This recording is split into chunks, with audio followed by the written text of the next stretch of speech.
د سیاله خبره درنو لیدونکو السلام علیکم. ستړي مشئ.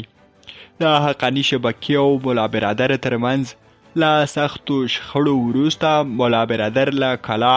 او کابل څخه ووتل او کندهار ته کډه شو. د طالبانو د رهبرۍ شورا د غړو لکه ملا شیر محمد استانکزي او ښاغلي حنفي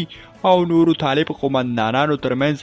نورې ناندرۍ ملا برادر ته نورو د پاکستان د استخباراتو د مشر د کابینې په ټاکلو او په افغانستان کې د طالبانو په کورنیو چارو کې د پاکستان د لاسوهنې او د حقانی شبکې د هغو کسانو له انتخاب څخه چې له پاکستان څخه راغلي او له 20 کلو راهیسې په پاکستان کې دي ناخوښي څرګنده کړې ده. د حامد کرزي او اشرف غني حکومت چې ټولې له بهر څخه لوړپوړو پوستونو ته ایستل شوي وو، دا کار د پاکستان لخوا طالبانو ته شوی وو. د ملا محمد حسن اخوند سره هغه دا هم وایي چې ملا حسن اخوند د لومړي وزیر په توګه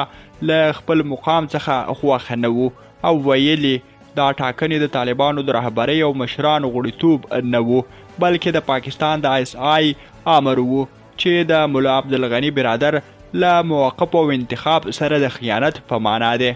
ملا برادر هم په دې اړه خپل ناخوښي او جدي اندېښنه څرګنده کړې او ویلي دي د نړۍ سره د 2 کلونو خبرو اترو په جریان کې له بیا د نورو توکمیزو ډلو سیاسي مشرانو موږ ژمنه وکړه چې د تیر په پرتله به یو ټول شموله حکومت جوړ کړو په کوم کې چې هر څوک ځان وویني او د نړیوال ټولنې لخوا منل کیږي. ملګرو ملتونو د پاکستان سره د طالبانو او افغانانو په داخلي چارو کې لاسوهنه دوی هر څه برباد کړه او د طالبانو د پلاوي د مذاکراتي ټیم سیاسي مشرانو یې هم دروغجن او غولونکي وګڼل. دا چې د وژنې، وقار او شخصیت اړخ څخه بهر د اسلام او اسلامي امارت په هیڅ یو برخه کې د منلو وړ نه دی او دروغ او فریب دی. درنو لیدونکو، په آخر کې زموږ د